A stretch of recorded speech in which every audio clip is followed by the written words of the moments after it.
Good morning guys.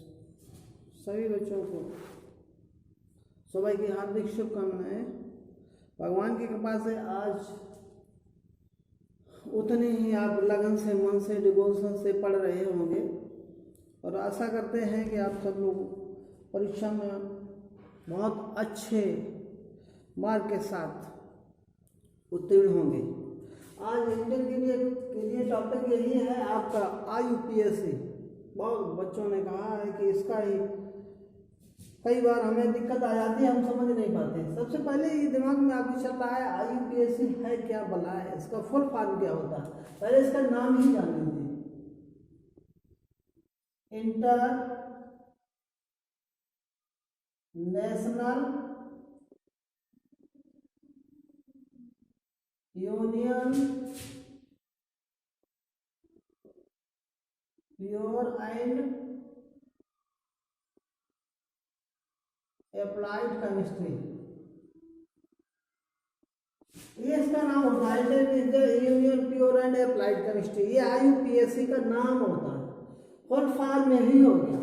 अब यहाँ पे सबसे ये पूरा बेस क्या है IUPAC, कार्बन में होता है। कार्बन की जितनी संख्या होती है सारा उसी पे निर्भर करता है। जैसे 1 2 3 4 5 6 7 8, एक meth, eth, propane, butane, pentane, hexane, heptane, octane. ये सब सिंगल एन उसमें लगा होता है, इसलिए हमने मैथेन ऐसे लिख दिया। और मिला के ये 1 2 3 4 5 6 7 8 ये क्रम होता है। और जैसे अगर बॉन्ड लगा है तो एक बॉन्ड है, डबल बॉन्ड है, ट्रिपल बॉन्ड है। एक बॉन्ड जब वहां पे लगा होता है ऐसे कहते एन, इन, आयन। और इसे भी समझ लो जैसे CH3 मैथन, C2H5 एथेन। ये क्रम हो गया। अब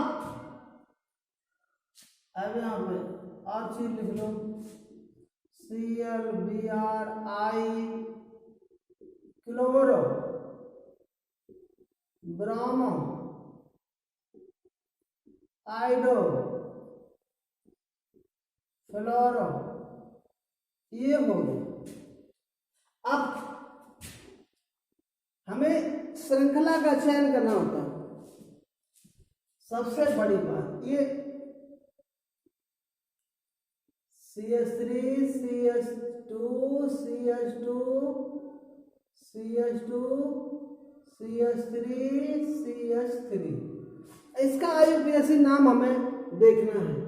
तो सबसे पहला पॉइंट होता है, हमें ये देखना है सबसे लंबी श्रृंखला किसकी है। सबसे श्रृंखला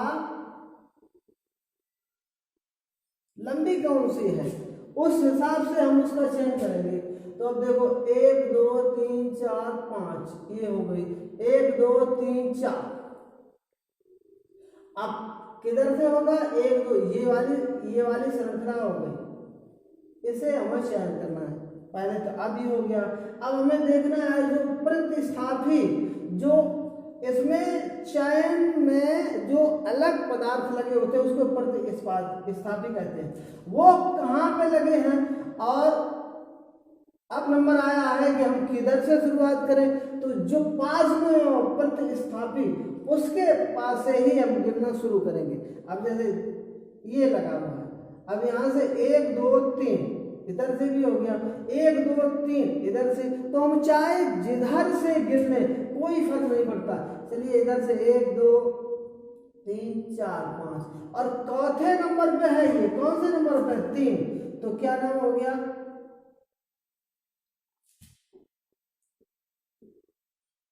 3 मेथिल। अब 1 2 3 4 5 पेंटेन हो गया ना।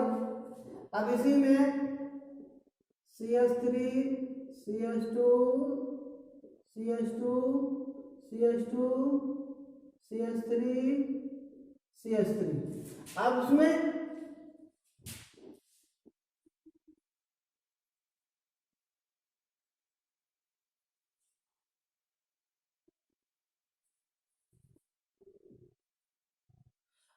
श्रृंखला फिर वही करनी है। अब हमें देखना है सबसे बड़ी श्रृंखला ये हो गई, ये 1 2 3 4 5 6 ही हो पाई। अब 1 2 3 4 5 6 7, तो हमें ये वाली श्रृंखला करनी है, चेक करके हमने बता दिया। इसीलिए ये श्रृंखला।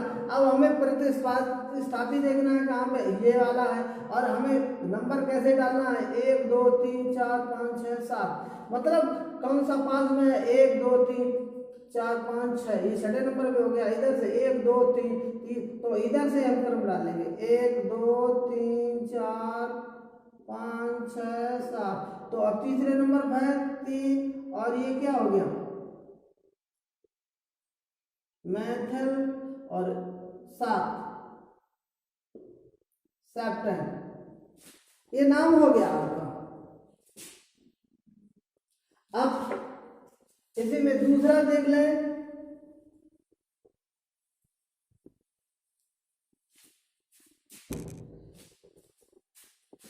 CH3 CH2 CH3 H5।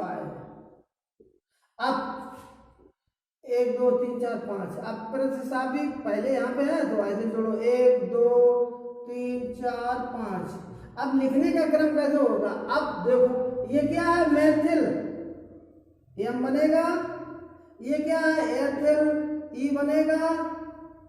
अब M बाद में आएगा, E पहले आएगा। तो ये ध्यान रखिए, इसका नाम कैसे लिखेंगे, 1 2 3 पे है एथिल, 3 एथिल, और 2 पे है मेथिल, 2 मेथिल, और 1 2 3 4 5 पेंटेन। ये इतनी हमने चीजें बता दी। अगर पूरी श्रृंखला एक में है तो हमें सबसे बड़ी चैन को देखना है। चैन देखने के बाद प्रतिस्थापी हमें देखना है, प्रतिस्थापी कितने पास में है, कितने दूर हैं, और जहाँ प्रतिस्थापी हो उसके पहले वहां से क्रम संख्या देखनी है। उसके बाद हमें देखना है एक प्रतिस्थापी है या 2 है। अगर एक है तब तो कोई बात नहीं, अगर 2 है तो उसमें ये देखना है अल्फाबेटिकल के हिसाब से कि ABCD का अक्षर पहला कौन आता है अल्फाबेटिकल में। जैसे क्लोरीन में C पहले आया तो क्लोरीन पहले लिखा, ब्रोमीन में Br बाद में आया तो उसमें लिखा। अब जैसे एथिल और मेथिल में E पहले आता है, एथिल में इलेक्ट्रॉनिक संख्या के हिसाब से, तब तो इसमें 3 है, इसमें 5 है हाइड्रोजन E, इसमें 1 है, इसमें 2 है। लेकिन अल्फाबेटिकल के हिसाब से एथिल में E पहले आता है और M बाद में आता है, इसलिए एथिल पहले लिखा जाता है और मेथिल बाद में लिखा जाता है। अब इसमें थोड़ा और आगे बढ़े, थोड़ा क्रिटिकल टाइप का। अब H2O को एक को कहा जाता है, समझ लेना। NH3 इधर नहीं,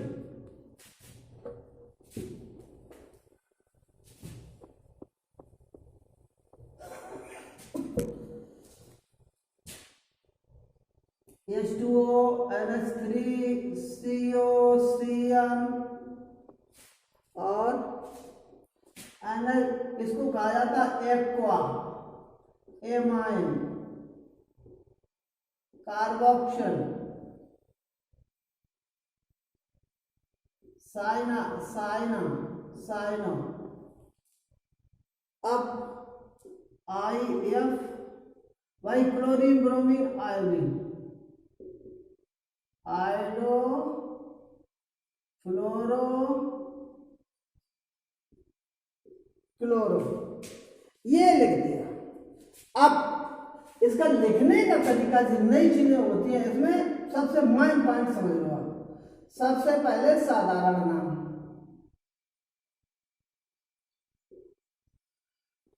दूसरे नंबर तीसरे वाला, दूसरे पे क्या आ रहा है, तीसरे पे केंद्रीय, केंद्रीय तत्व, चौथा पे ऑक्सीकरण संख्या। पहले पे क्या लिखा जाता है, पहले पे लिगेंड। ये चार क्रम हो गए, चार नंबर पे पहला साधारण नाम लिखेंगे, फिर लिगेंड लिखेंगे, फिर केंद्रीय तत्व और प्लस उसमें एट लगाएंगे और बाद में ऑक्सीकरण संख्या। अब समझ लीजिए जैसे एक है K3C, अब यहाँ पे K3Cr CN का होल 6, इसका IUPAC नाम लिखना। अब क्या होगा, K3 क्या हो जाएगा, साधारण नाम क्या है, पोटेशियम। अब इसमें समझ लीजिए ये हो गया आपका साधारण नाम, ये हो गया आपका लिगेंड, ये हो गया केंद्रीय तत्व और ये आपकी हो गई ऑक्सीकरण संख्या।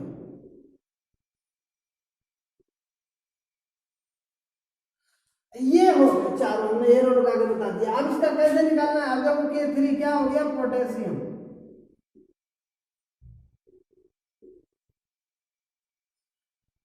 क्या लिख लिया, पोटेशियम।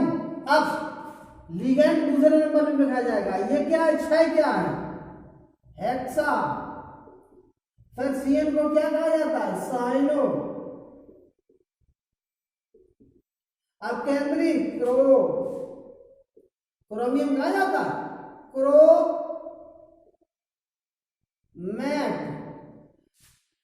केंद्रीय तत्व प्लस 8 लगाया, क्रोमेट। और ये कितनी ऑक्सीकरण संख्या, 3। ये नाम हो गया। सबसे पहले हमें साधारण नाम लिखना है, उसके बाद में लिगेंड लिखना है, फिर उसके बाद में केंद्रीय तत्व लिखना है, फिर ऑक्सीकरण संख्या। यहीं पे अभी हम दूसरा और बताते हैं।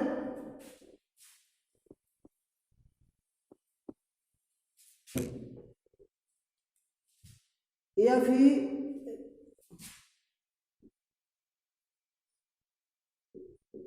H2O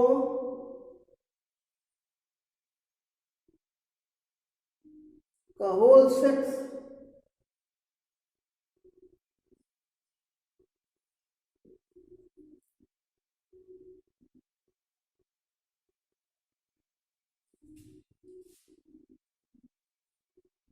Cl3। अब देखो ये अलग तरीके का हो गया, इसमें साधारण तत्व कहाँ दे दिया गया, बाद में दे दिया गया। अब क्या करेंगे इसके लिए, अब क्या करेंगे इसके लिए, हमें क्या करना है, इसमें जो केंद्रीय तत्व है नहीं, इसमें लिगेंड सबसे पहले लिखा जाएगा। क्या लिखा जाएगा, लिगेंड, यानी कि हेक्सा एक्वा, हेक्सा एक्वा। अब Fe को क्या लिखा जाएगा, आयरन। अब आयरन के बाद कितनी ऑक्सीकरण संख्या है, 3 और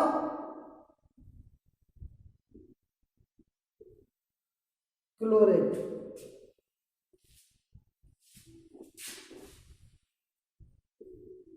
क्लोराइड।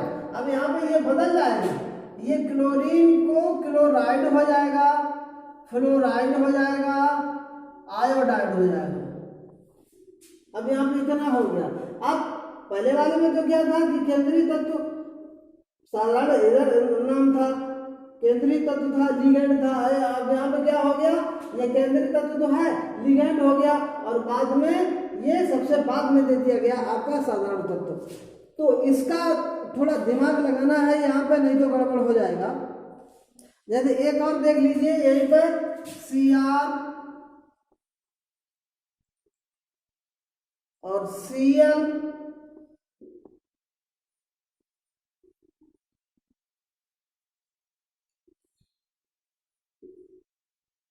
H2O का 5 और Cl2। अब इसका नाम लिखना है। अब हमें सबसे पहले इसे लिखना है पेंटा एक्वा। अब एक क्लोरीन है मोनो क्लोरो मोनोक्लोरो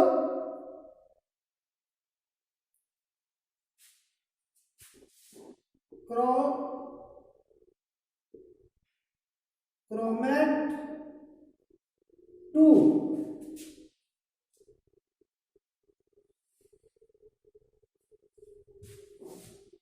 ये हो गया, ये नाम हो गया आपका।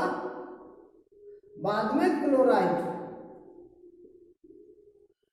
एक चीज और यहाँ पे समझ लीजिए, जैसे ये जो है हैलोजन तत्व वाले, ये अगर रिपीट करते हैं, अगर एक बार रिपीट हो तो कुछ लिखा नहीं जाता है, अगर दो बार आ जाए तो इसे कहा जाता है डाई।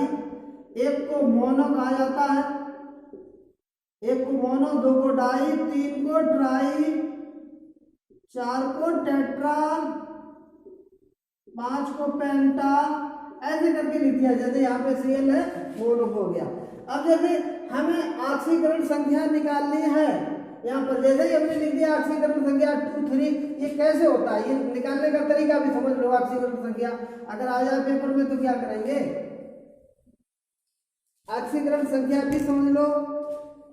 K2Cr2O7, K2Cr2O7, K की एक होती है प्लस 1 गुणा 2 प्लस Cr2 की निकालनी है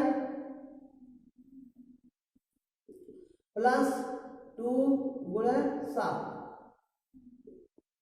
बराबर 0। अब यहाँ पे इसके मान लीजिए x है, ये हो गया +2 प्लस 2x माइनस 14 बराबर 0।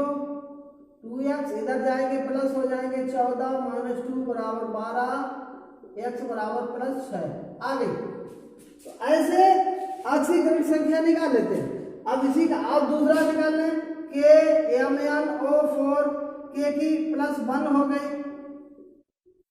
प्लस Mn की निकालनी है, प्लस -2 गुणे 4 बराबर 0, प्लस 1 प्लस Mn की x हो गई, 2 को 8 बराबर -8 बराबर 0, x बराबर के बाद उधर 8 माइनस 1 7, x बराबर +7 निकल आई।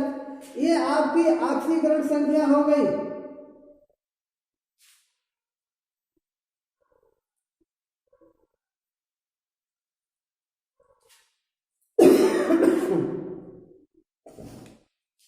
ये हो गया, ये ऑक्सीकरण संख्या निकालने का है। और इसी में एक और समझ लीजिए, जैसे हम सूत्र भी कैसे बनाते हैं हल्के फुल्के, ये भी संयोजकता के ऊपर है। जैसे NaCl का कैसे बना, Na प्लस Cl माइनस 1 3 गुणा कर दिया तो क्या बन गया NaCl। Na plus O minus इसका गुणा करेंगे तो क्या हो जाएगा Na2O, H8O माइनस गुणा करेंगे तो क्या हो जाएगा H2O। ये सूत्र भी आप इनकी संयोजकता के आधार पर भी हम सूत्र बना सकते हैं, ऐसे ही बनाया जाता है, इसमें कोई नई बात नहीं होती है। एक ये तरीका हो गया आपका सूत्र बनाने का, IUPAC हो गया, ऑक्सीकरण संख्या निकालने का भी हो गया। और फिर IUPAC में आप ये भी हो गया, जैसे किसी में अगर आपका डबल बॉन्ड लगा है, ट्रिपल बॉन्ड लगा है, या जैसे कोई समूह जुड़ा है, समूह जुड़ा है वो देख लीजिए। समूह जुड़ाता है, हल्का हल्का समझ लो। जैसे अगर OH जुड़ा है तो इसे कहेंगे ऑल जोड़ेंगे, CHO है तो ऑल, CO है तो ऑन, और COH है तो OH। अब जैसे CH3OH, अब इसकी संरचना भी बना लो, CH3 हो गया, अब OH। अब इसमें क्या है, एक है तो क्या कहेंगे, मैथ, मैथ। अब क्या है, OH लगा है, ऑल, मैथॉल, मैथेनॉल हो गया। ऐसा ही C2H5OH, अब देखो C3C2OH क्या हो गया, एथेनॉल। ऐसे ही निकाला जाए। चलिए इसका एक देख लें, CH3CO, CH3, संरचना बना लो, CO,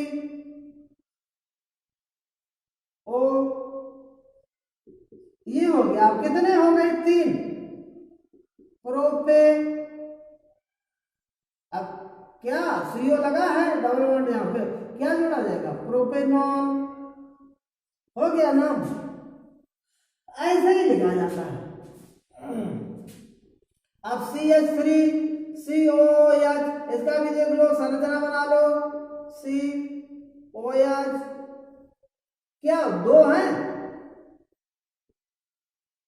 एथेनोइक, अब एक जुड़ा जाएगा, COOH है। तो ये जो है IUPAC बनाने का ये तरीका हो गया। अब हमें कितनी चीजें बताते हैं, डबल बॉन्ड लगा है, अब डबल बॉन्ड वाला ही देख लो, डबल बॉन्ड सिंगल बॉन्ड वाला देख लो। आज IUPAC को ही निपटा लें। जैसे अब ये C एक है मैथ, और सिंगल बॉन्ड है मैथेन, CH2 अब इसकी संरचना बना दो, C 2 हो गए, अब इनकी 4 होना चाहिए। अब देखो 2 है तो एथ, और डबल बॉन्ड है तो इन आ जाता है, तो एथीन हो गया। अब यहीं पे CH, ट्रिपल बॉन्ड CH, अब 2 है तो एथ, अब 3 बॉन्ड है तो क्या कहेगा, एथाइन। ये हो गया single bond, double bond, triple bond में हो गया। ग्रुप लगे हो तो ऑल, अल, ऑन, तो ये वाले ग्रुप लगे हो तो aqua, amine, carboxyl, cyano, आइडो, iodide, fluoride, chloride, bromide. ये आपके IUPAC की, और IUPAC का हो गया। और आपका आक्षीकरण संख्या निकालना भी पता लग गया आपको, और आपको सूत्र बनाना भी आ गया। तो कोशिश की हमने थोड़े समय में आपको IUPAC समझाने की।